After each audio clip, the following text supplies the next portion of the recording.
Hi.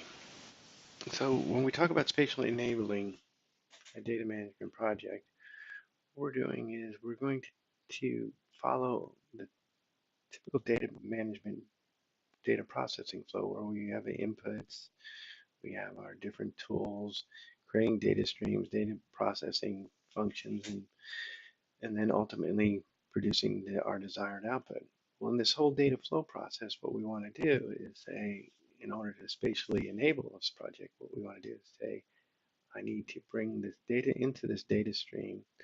I need to create a spatial object from the data stream. And once I have that spatial object, I can then use that spatial object with our spatial tools. Look at our,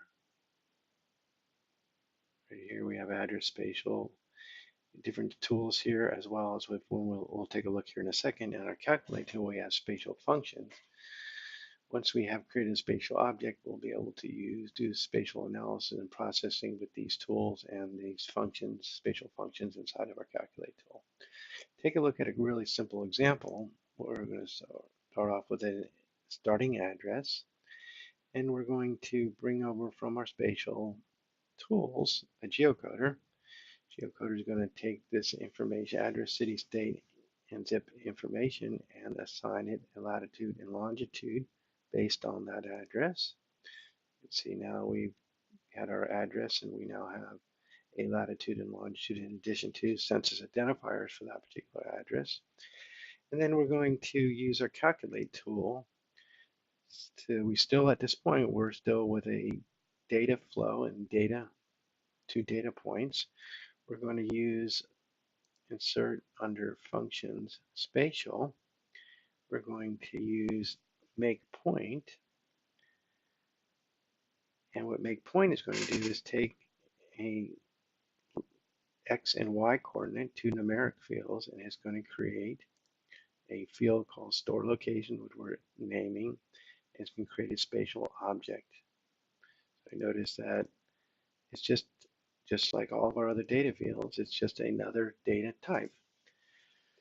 So when we run it through, the process, we can see we end up with an output, and we had our latitude and longitude, we had our original address, and notice now we have added onto it a store location. If you look at it, it's just a binary format. Once we have something in that special data binary format, a spatial object, then that is now available to be used with any of our spatial tools or spatial functions for processing. Another thing that it can be used for is one of our things from our spatial tools over here is a spatial output, where we can actually output that one particular point to a shapefile or map info file or tab format. Shapefile is a standard Esri format. Once we have it as outputting in the shapefile, I'll then be able to use a standard open source map viewer,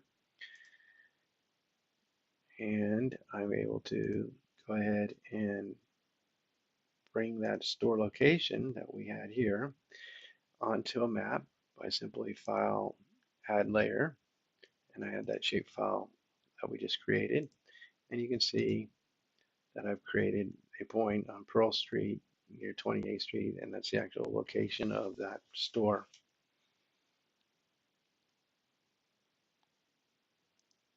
Back to our original zoom.